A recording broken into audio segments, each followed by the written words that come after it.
Kaya nila gusto na ang mangyari is si Saldico lamang ang managot, yun nga, para ma-sensitize, no?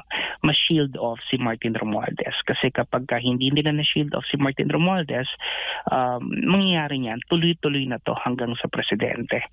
And that is something that they cannot allow to happen, no?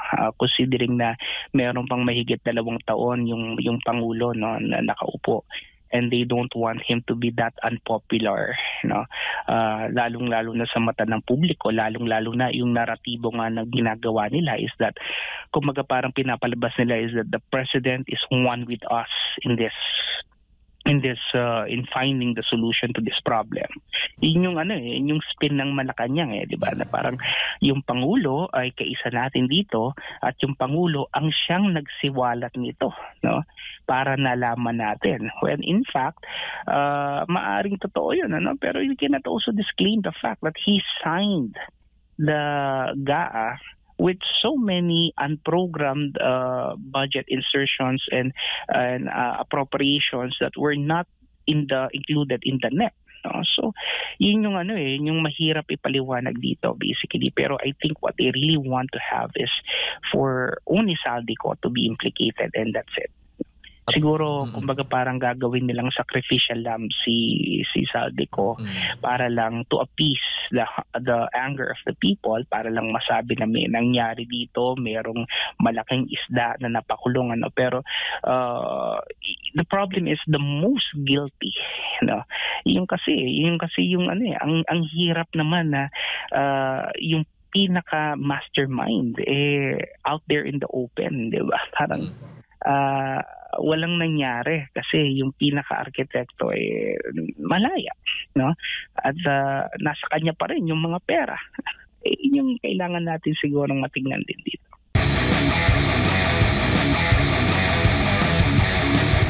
Doon sa pagharap nga ng dating House Speaker Martin Romualdez sa ICI at yung nabanggit po ninyo ay possible pa maging state witness, yun po yung mga usap-usapan.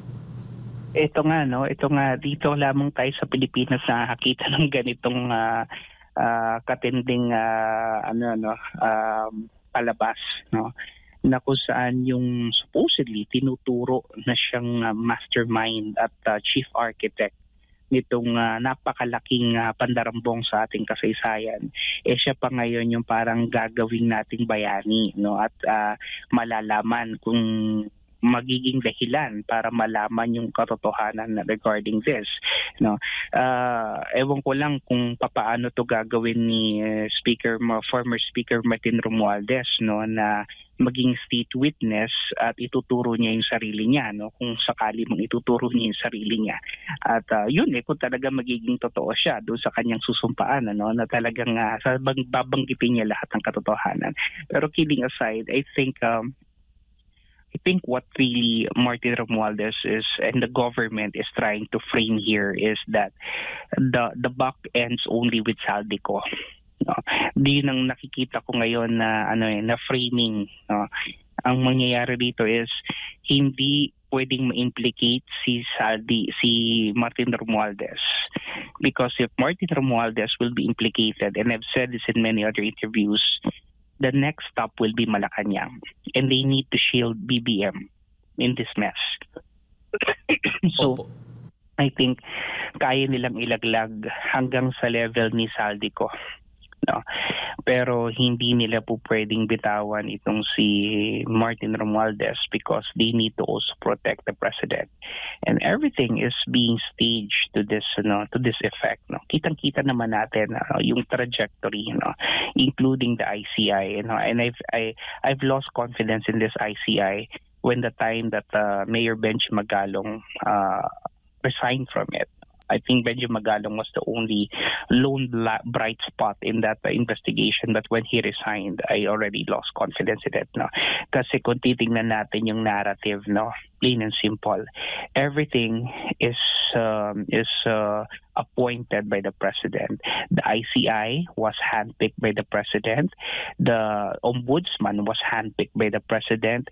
The DOJ secretary, of course, will be handpicked also by the president. And ito yung mga humahawak dito sa kaso na to. No? So wala tayong ibang pupuntahan. I mean, if all the legal instrumentalities that we have that we could exhaust are all like this, no? So ano pang remedy natin, para makuha natin yung hustisya?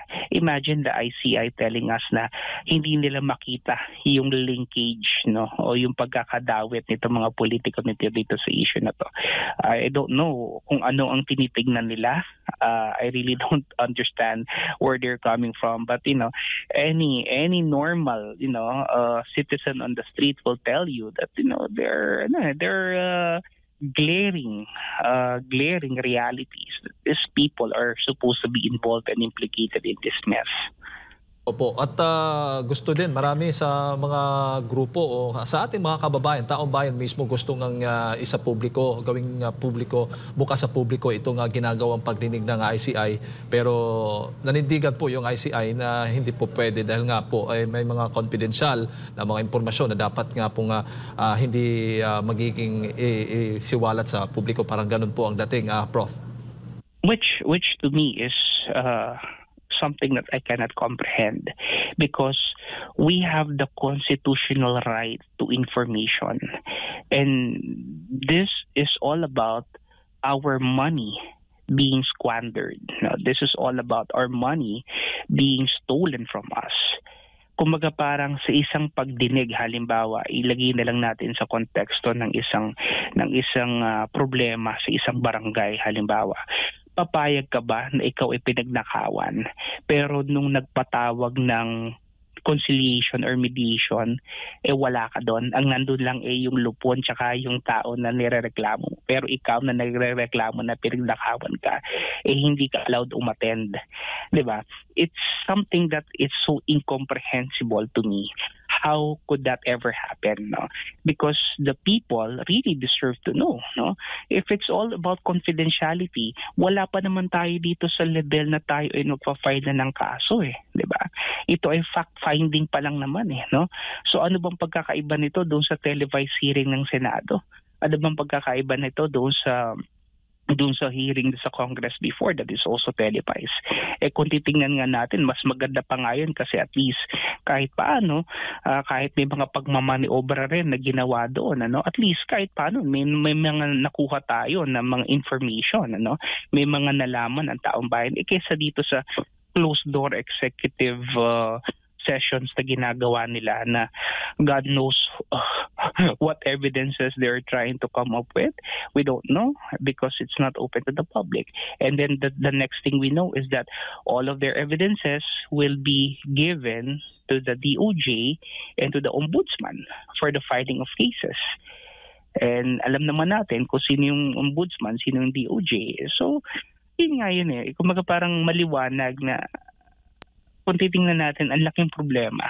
Pero meron bang mangyayari in the end? At yun yung nakakapanlumo, that despite of and in spite of all these things that we have been talking about, in the end, baka wala rin naman mangyari because the legal instruments are under their control. Opo. Sa tingin po ba ninyo, Prof, si Congressman o si Zaldico yung missing link po dito at itong si Speaker o dating House Speaker Martin Romualdez yung parang mas most guilty pa kumpara pa dito kay dating House Speaker Martin Romualdez? Well, by virtue of what we call command responsibility, it's plain and simple. The Appropriations Committee chairman is under the direct control and supervision of the Speaker, right? And hindi maipapasa itong GAA, at hindi magagawa itong budget ng 2025 or even mula pa ng 2022 kung hindi ito inaprubahan ng mayorya ng Kongreso na siya naman syempre nasa ilalim din ng pagbabaston ng ating speaker during that time. And again, if we talk about command responsibility, maliwanag din naman that this particular budget could not have been implemented if it was not signed by the president. No? Kaya nga malinaw dito, no, kapag tinignan natin sino lang ba talaga yung may kasalanan, 'di ba? Kaya nila gusto na ang mangyari is si Saldico lamang ang managot para ma-sensitize, no? Ma-shield off si Martin Romualdez. Kasi kapag hindi nila na-shield off si Martin Romualdez, mangyayari niyan, tuloy-tuloy na to hanggang sa presidente. And that is something that they cannot allow to happen, no? Considering na meron pang mahigit 2 taon yung Pangulo, no, na nakaupo. And they don't want him to be that unpopular, no? Lalong-lalo na sa mata ng publiko, lalong-lalo na yung naratibo nga na ginagawa nila is that, kumaga parang pinapalabas nila is that the president is one with us in finding the solution to this problem.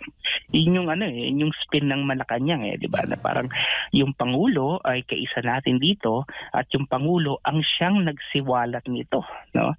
Para nalaman natin. When in fact, maaring totoo 'yun, ano? Pero you cannot also disclaim the fact that he signed the GAA with so many unprogrammed budget insertions and appropriations that were not included in the NEP. No? So, yun yung mahirap ipaliwanag dito basically. Pero I think what they really want to have is for only Saldico to be implicated, and that's it. Siguro, kumbaga parang gagawin nilang sacrificial lamb si Saldico para lang to appease the anger of the people, para lang masabi na may nangyari dito, mayroong malaking isda na napakulong, ano. Pero the problem is the most guilty, no? Yung kasi yung ang hirap naman na yung pinaka mastermind out there in the open, 'di ba? Parang walang nangyari kasi yung pinaka-arkitekto malaya, no? At nasa kanya pa rin yung mga pera. Yung kailangan natin siguro matingnan din dito. At may dagdag din na pahayag din ng Pangulong Bongbong Marcos Jr. Doon na Prof, no? Nanindigan nga kahapon doon sa kanyang press conference, nanindigan ng Pangulo na hindi siya nadadawit nga po dito sa korupsyon sa flood control at nanatili raw na matatag itong kanyang administrasyon. Ano masasabi po ninyo? Well, of course, they could always say that. They could always parang give that sort of impression. Siyempre, confidence building measures nila yan, no, para sa kanilang sarili. Pero iba naman kasi yung nangyayari at nakikita on the ground, no. I mean, wherever the president goes, at alam niya to for sure, no, nararamdaman niya to. Kung saan man siya lumalapag, mga kababayan natin, ramdam niya yung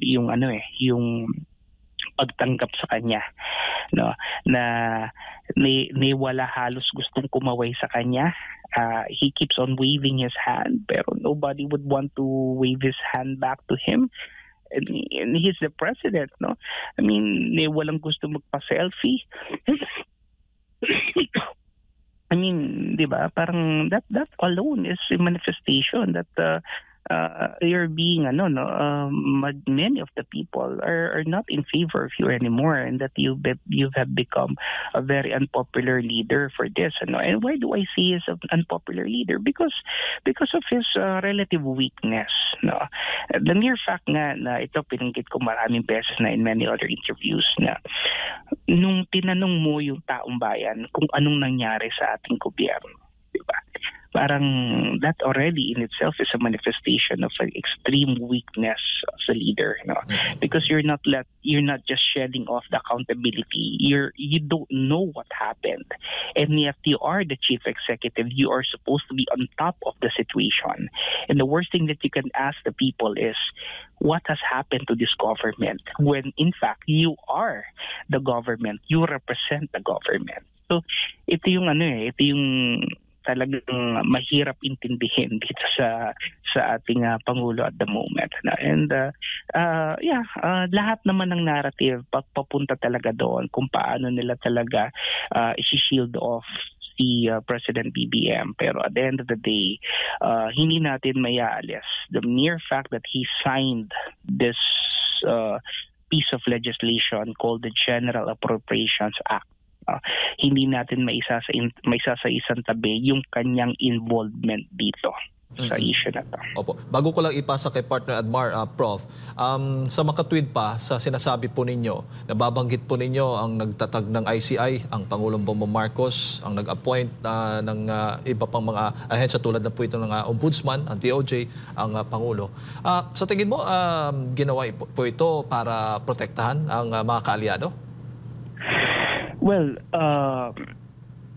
the thing kasi is it's within his power, no, it's within his constitutional mandate, no, to appoint these people. Pero kasi ang problema rito yung mga instrumentalities na hinayaan nila na mangyari to, no. Halimbawa, itong Judicial and Bar Council, alam mo na merong kaso itong si Secretary Boying Remulla, you still have him in the short list of candidates. Siyempre, kung ano yung nasa short list ng JBL, di ba? Ng JBC, yun yung pipilian ng Pangulo. Nandun yung pangalan ni Remulla. Sino ba bang pipiliin niya dyan? Naturally, yung isa sa kanyang pinagkakatiwalaan na talagang susunod sa kahit anong iuutos niya, none other than Boying Remulla. No? So, I think it's imperative na tignan din natin, hindi lang naman yung Pangulo mismo, no, kundi yung mga iba't ibang instrumentalities na hinayaan nila na magkaroon ng ganitong pagkakataon yung Pangulo, naggawin yung gusto niya para masunod yung kanilang playbook, no. So, yun nga, lumalabas parang even the judiciary is already under the whims of the president at the moment, no.